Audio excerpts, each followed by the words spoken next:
Hi students, today we are going to learn the lesson shipwrecked. ये shipwrecked Daniel Dafoe द्वारा लिखे हुए Robinson Crusoe नाम की एक नोवेल है। करीब 300 साल पहले लिखे हुए कहानी है, उसका एक हिस्सा है। इसमें एक नौजवान व्यक्ति समुद्री सफर में निकलता है और उसकी शिप डूब जाता है और वो उसमें से कैसे बचता है उसके बारे में है। It was an evil hour when I boarded the ship on 1st September 1659. वो एक अशुभ घड़ी था जिस दिन मैंने इस शिप में चढ़े थे, दैट इज 1 सितंबर 1659 के दिन। वो बहुत ही अशुभ था मेरे लिए।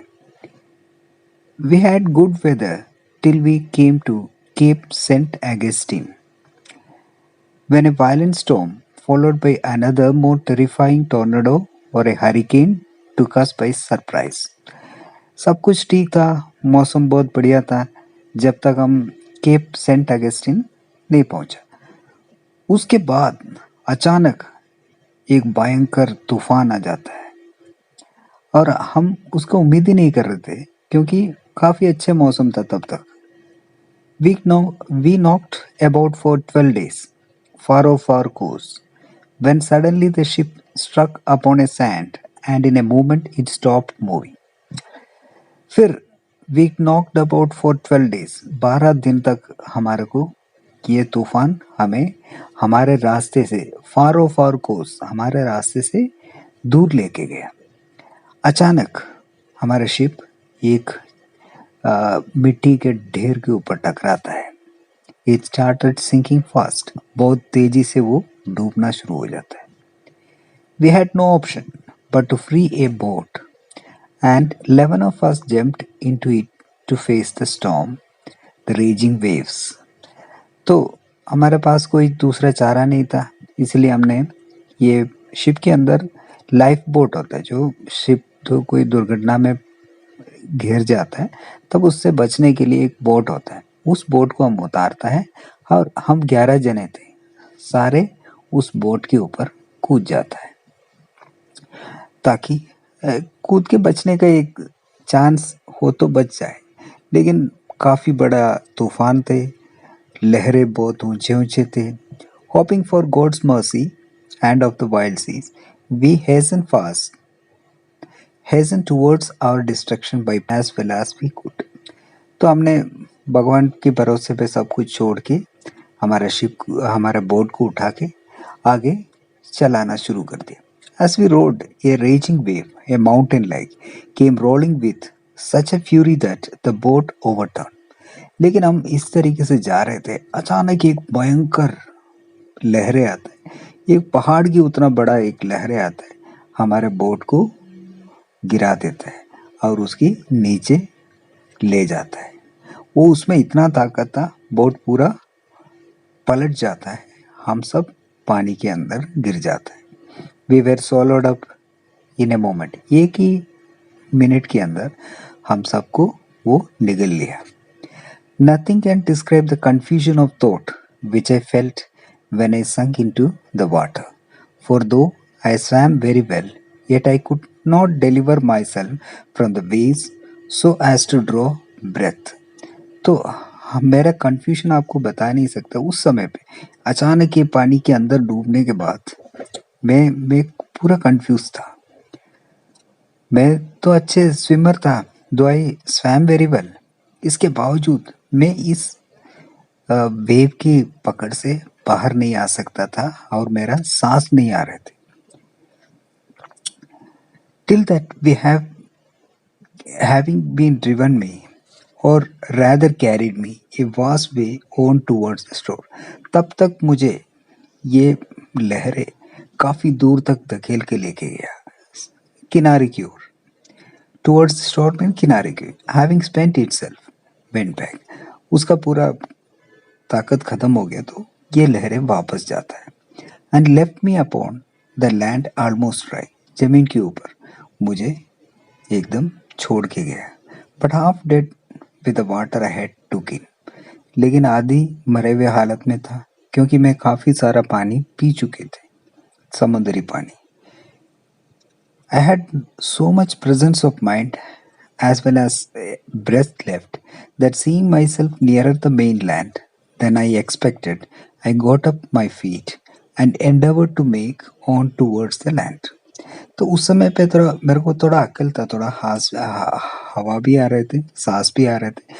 उसकी वजह से वो सांस मेरे अंदर तो बचे हुए सांस थे, उससे मैंने जमीन को देख लिया। तो मैंने सोचा उसकी ओर जाएंगे। मैं खड़ा हो गया और मैं आगे की ओर मूव करना शुरू कर दिया, जमीन की ओर। Before another wave should return and take me up again. मैंने सोचा दोबारा एक लहर आके मुझे वापस ले जाने से पहले मैं आगे बढ़े।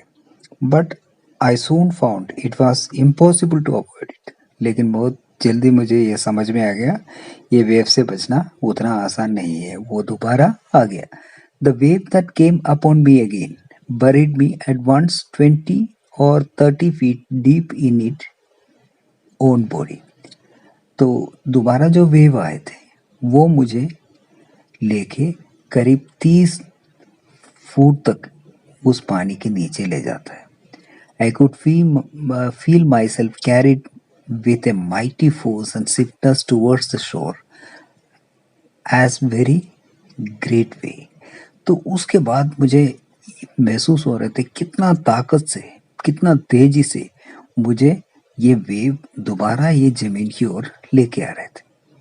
But I held my breath and assisted myself to swim till forward with all my might. लेकिन मैंने मेरे सांस को पकड़ के रखा और पूरे ताकत यूज करके मैं आगे की ओर स्विम करने का कोशिश किया।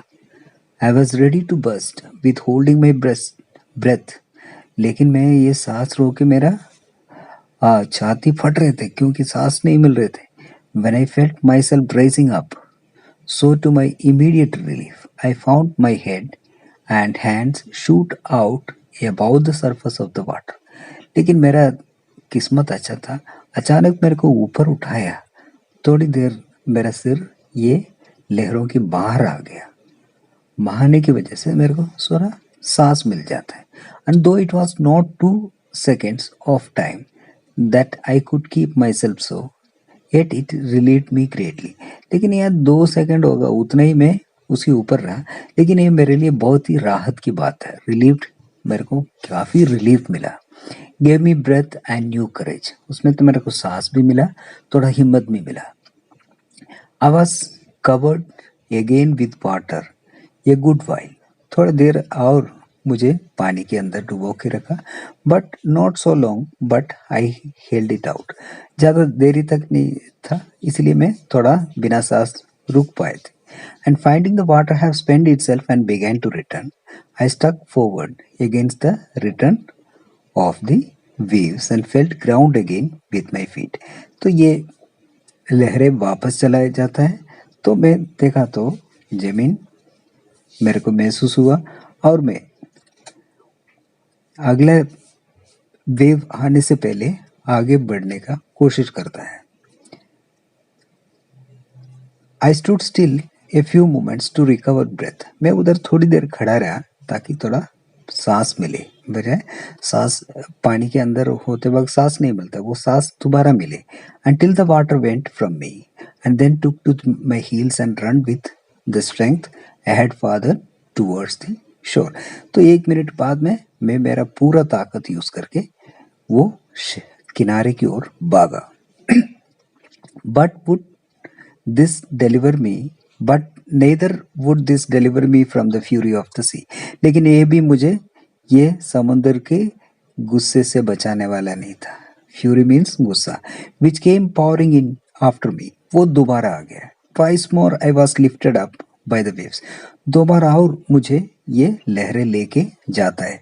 Carried forward as before the shore being very flat. लेकिन वो आगे भी मुझे धकेल दिया।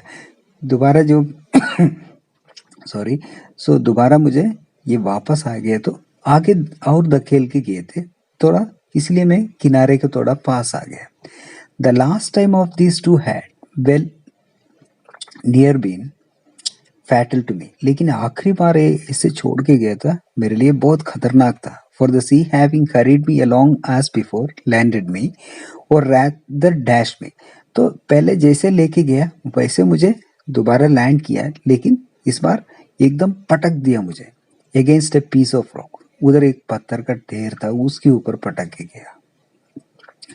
And that with such a force as it left me senseless. वो इतना ताकत से मुझे इस पत्थर के ऊपर पटक के गए थे, मैं थोड़ी देर के लिए मेरी होश ही निकल गया. Indeed helpless, जैसे बेसहारा है, जैसे हालत में था.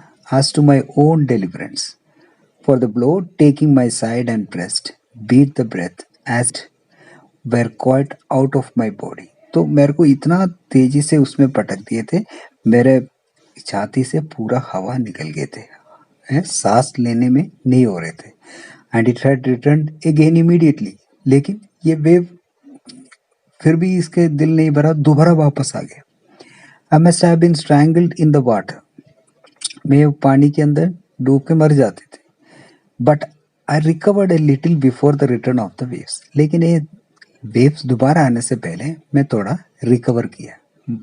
And seeing I should be covered again with water, I resolve to hold fast by a piece of rock. तो मुझे पता था ये पानी से बच नहीं सकते, लेकिन मैंने तय कर दिया मैं इस बार इस पानी के साथ नहीं जाएंगे. मैं जोर से उस पत्थर, जिस पत्थर के ऊपर मुझे पटक के गए थे, उस पत्थर को मेरे दोनों हाथों से जोर से पकड़ा. And so to hold my breath if possible till the wave went back. मैं ये भी कोशिश किया जितने देर तक ये पानी इधर से वापस नहीं जाता है तब तक मैं सांस रोक के रखेंगे. सांस लेने का कोशिश किया तो पानी सब आपकी नाक में घुस जाएगा, आप मर जाएगा. इसीलिए सांस पकड़ के रखने का कोशिश किया. Now the waves were not so high as at first. लेकिन अभी वो लहरें उतना बड़ा नहीं था पहले के मुकाबले में, क्योंकि समुद्र के किनारे आगे थे, इसलिए उतना बड़ा लहरें किनारे पे नहीं आता जितना समुद्र के अंदर होता है. आई held my hold till the waves abetted. जब तक वो वेव वापस नहीं गया तब तक मैं उस पत्थर को जोर से पकड़ के रखा. Then fetched another run. उधर से मैं दोबारा भागा. which brought me so near the shore that the next wave, though it went over me, yet did not so swallow me up as to carry me away. लेकिन मैं इतना तेजी से भागा जितना किनारे के पास में पहुंच गए थे, इसलिए दोबारा आए हुए नेक्स्ट आए हुए वेव को मुझे मेरे ऊपर तो गिर गया, लेकिन मेरे को पूरी तरह खींच के लेने का ताकत उसमें नहीं था. And the next run I took I go to the mainland. अगली बार मैं भाग गया तो जमीन के ऊपर पहुंच गया, मेनलैंड में पहुंच गया. Where to my great comfort I clambered up the cliff to the shore and sat down upon the grass. उधर मेरा राहत महसूस हुआ. मैं उधर क्लिफ, उस चट्टान के ऊपर चढ़ के मैं उधर घास वाला इलाके उधर बैठ गया. Free from danger, caught out of reach of the water. अभी मैं खतरे से दूर और ये पानी के डेंजर से काफ़ी दूर था. अभी इसके बाद आप इसमें पूरे एक्सरसाइज की आंसर्स और क्वेश्चंस इसमें दिया हुआ है, आप उसको आपकी कॉपीज में कर सकते हैं. Thank you for watching. If you like this video please subscribe to my channel and share it to your friends. Thank you.